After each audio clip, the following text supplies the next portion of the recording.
G20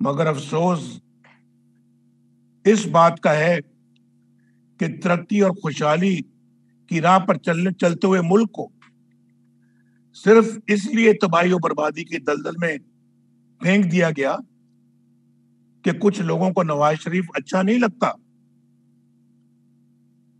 اور اسی بغض کی وجہ سے انہوں نے انتخابات چرائے اور ایک سلیکٹڈ وزیر اعظم کی کرسی پر اس کو بٹھا دیا۔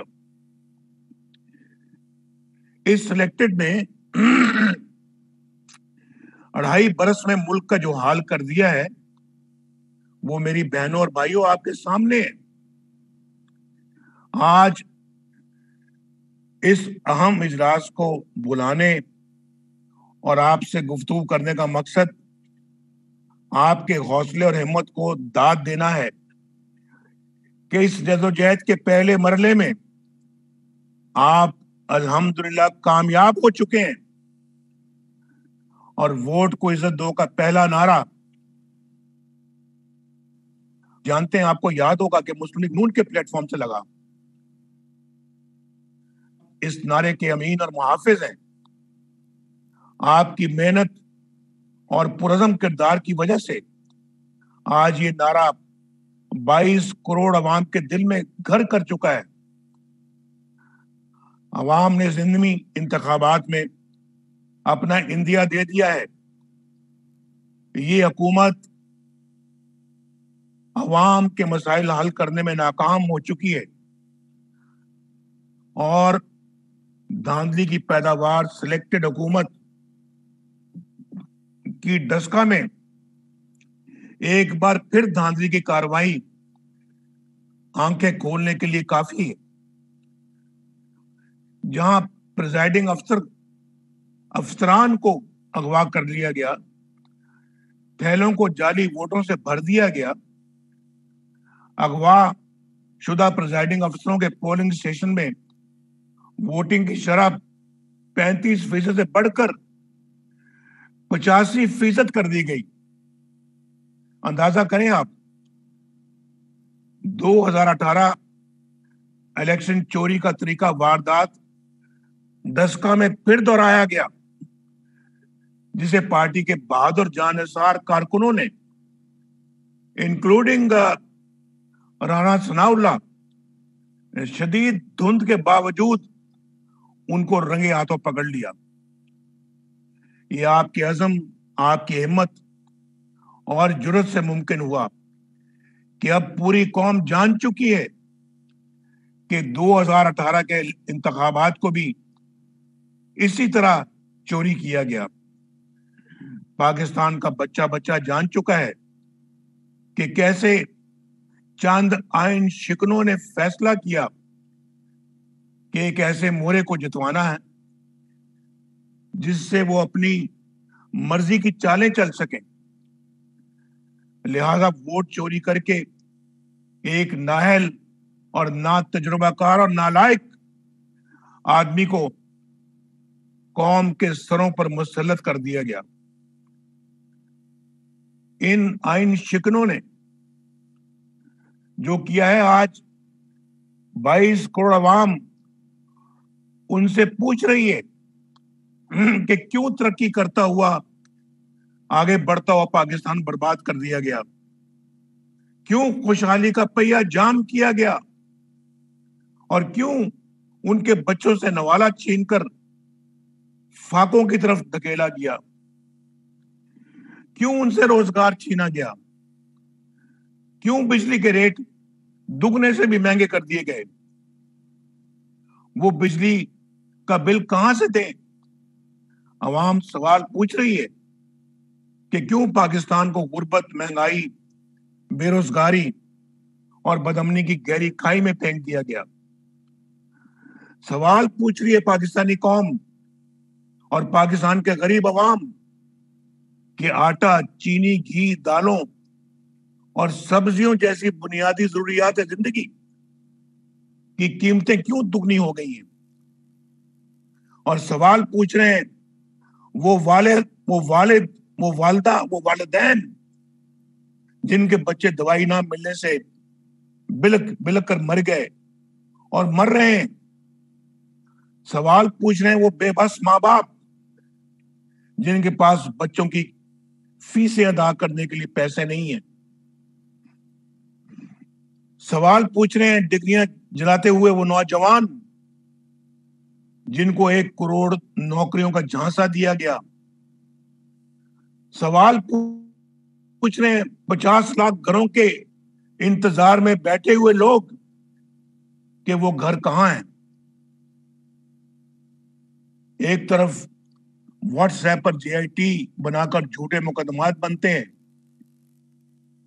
ایک دھیلے کی کرپشن ثابت نہیں ہوتی اور ایک دھیلے کی کرپشن ثابت نہ ہونے کے باوجود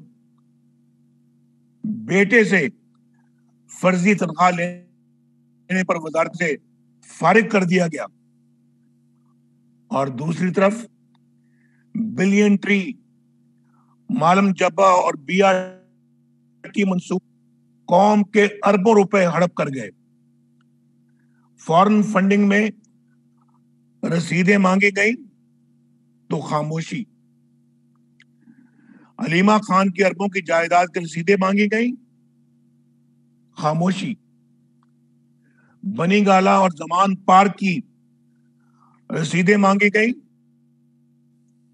خاموشی. اور جنرل عاصم سلیم باجوہ سے اربوں روپے کی جائیدادیں کی رسیدیں مانگی گئی تو خاموشی. مجھے فخر ہے جمہوریت کے کارواں کی جو مشعل آپ نے تھامی ہے. اب اس کی پھیلتی ہوئی روشنی میں ہر ذی شعور یہ پوچھتا نظر آتا ہے کہ آپ کا کام ملک کے دفاع کو مضبوط بنانا تھا یا PTI کو جتوانا. آپ کا کام سرحدوں کی حفاظت کرنا تھا یا پولنگ سٹیشنوں پر قبضہ جمانا. آپ کا کام دشمن کی چالوں پر نظر رکھنا تھا یا RTS کو فیل کروانا. آپ کا کام آئین کا احترام کرنا تھا یا جمہوری حکومتوں کے تختے الٹانا. آپ کا کام اپنے حلف کی پاسداری کرنا تھا یا ریاست کے اوپر ریاست بنانا.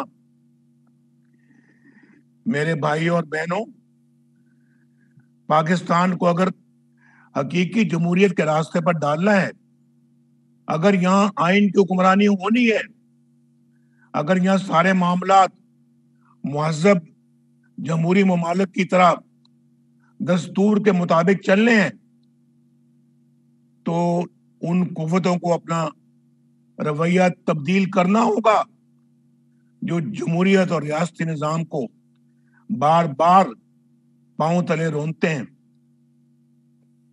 آپ میری گفتگو سن رہے ہیں، اپنے دل سے پوچھ کر بتائیں کہ کیا میں غلط کہہ رہا ہوں. آپ مجھے جواب دیں کہ کیا ووٹ کی عزت نہیں ہونی چاہیے؟ کیا آئین توڑنے والوں کا راستہ نہیں روکنا چاہیے؟ کیا قانون کی دھجیاں بکھیرنے کی اجازت دے دینی چاہیے؟ کیا عوامی نمائندوں کو رسوا کرنے والوں کا راستہ نہیں روکنا چاہیے؟ میں ان سب آئین شکنوں اور ان کو تحفظ دینے والوں کو بتا دینا چاہتا ہوں کہ نواز شریف کا بیانیہ ہمارا بیانیہ ماشاءاللہ اب قوم کا بیانیہ بن چکا ہے، قوم کے دل کی آواز بن چکا ہے. الحمدللہ وہ وقت آ چکا ہے کہ اس راہ میں آنے والی ہر رکاوٹ کو عوام اب اپنے پاؤں کی ٹھوکر سے اڑا کر رکھ دیں گے انشاءاللہ. اب ووٹ کو عزت دلوانے کی جدوجہد کا فیصلہ کن مرحلہ آ چکا ہے اور اللہ تعالیٰ کے فضل و کرم سے اس مرحلے میں بھی انشاءاللہ آپ سرخرو ہوں گے.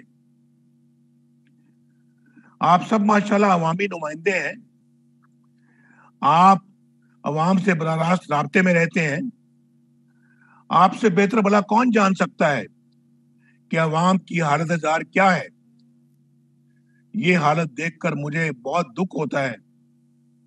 آپ بھی اب ذرا اپنے دل پر ہاتھ رکھ کر مجھے بتائیں کہ عوام آپ سے اپنی بدحالی کا ذکر کرتی ہے یا نہیں کرتی؟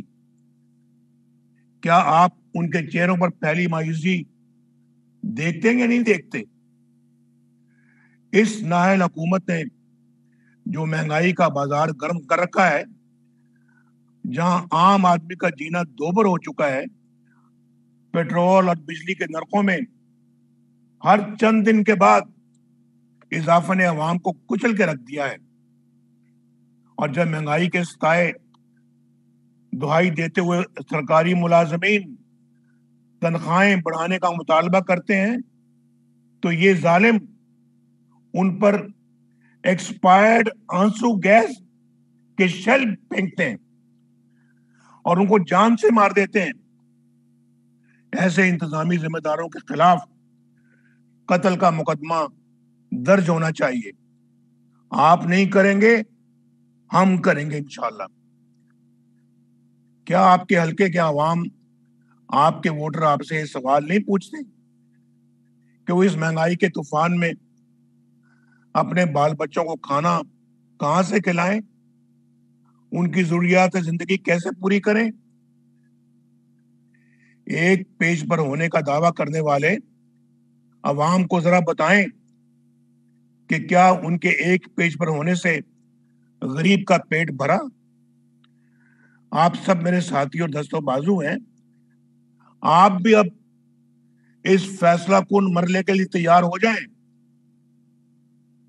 جو اب آگے آ رہا ہے. اور میرے بھائی اور بہنوں، میں اس غیر آئینی، غیر قانونی اور غیر اخلاقی غریب دشمن نااہل اور کرپٹ سیٹ اپ پر آواز اٹھانا اپنا فرض سمجھتا ہوں، عبادت سمجھتا ہوں، اور اس قومی فرض کی ادائیگی کا بیڑا میں اللہ تعالیٰ کے فضل و کرم سے اٹھا چکا ہوں. اور انشاءاللہ آپ اور قوم کے ساتھ مل کر اس عظیم مقصد کے لیے کسی بھی قربانی نہ کبھی پہلے دریک کیا ہے، نہ آئندہ کروں گا. اور آپ نے میرے کندھے سے کندھا ملا کر چلنا ہے.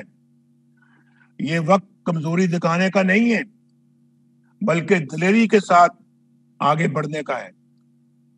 اور کمزور دل افراد بھی اس تاریخی موڑ پر دل بڑا کریں اور یہ عہد کریں کہ نہ ہمیں انگریزوں کی غلامی قبول تھی اور نہ ہی ان آئین کے غداروں کی غلامی قبول ہے. ہمیں تاریخ کی درست سمت میں کھڑے نظر آنا چاہیے. ہمیں اپنی عزت نفس پر کبھی کوئی سمجھوتا نہیں کرنا. آپ جانتے ہیں کہ میں نے ہمیشہ آپ کی طرف بڑھنے والے ہر حکومتی جبر اور ظلم کو پہلے اپنے سینے پر لیا، اپنی اور اپنے خاندان کی قربانی پہلے پیش کی. لیکن آپ کے لیے 22 کروڑ عوام کے حقوق کے حصول کے لیے کبھی ایک لمحے کے لیے پیچھے نہیں ہٹا. اب سب اس بات کے گواہ ہیں کہ میں اپنے موقف سے رتی برابر بھی نہ بطور وزیر اعظم پیچھے ہٹا اور نہ انشاءاللہ کبھی ہٹوں گا. میں نے تو اپنے حصے کا دیا جلا دیا ہے. اب آپ اس پیغام کو پاکستان کے طول و عرض میں پھیلانے کی ذمہ داری نبھائیں، کیونکہ قوموں کی زندگی میں ایسے مواقع بار بار نہیں آیا کرتے. اور اگر ہم نے ان آئین شکن کرداروں کا راستہ نہ روکا تو آنے والی نسلیں ہمیں کبھی معاف نہیں کریں گی. عوامی جوش و جذبے کو ساتھ ملا کر اس تحریک کو منطقی انجام تک پہنچانا اب آپ کی ذمہ داری ہے، کیونکہ یہ میرے اختیار یا میرے ذاتی اقتدار کا مقدمہ نہیں ہے. یہ آپ کے ووٹ کو عزت دینے کا مقدمہ ہے. یہ آئین کی پاسداری کا مقدمہ ہے، یہ قانون کی حکمرانی، انصاف کی فراہمی اور آئین کی بالادستی کا مقدمہ ہے۔ میں آپ سب کا بہت بہت شکریہ ادا کرنا چاہتا ہوں، اور میں انشاءاللہ آنے والے دنوں میں دیکھنا چاہتا ہوں کہ جو حسن اقبال نے آپ کو ابھی روڈ میپ دیا ہے، اس پہ کب تک، اس پہ کیسے آپ عمل درآمد کرتے ہیں، اور 26 مارچ کے لانگ مارچ کو آپ کس طرح سے کامیاب کراتے ہیں، یہ میں آپ کے جذبے پہ چھوڑتا ہوں۔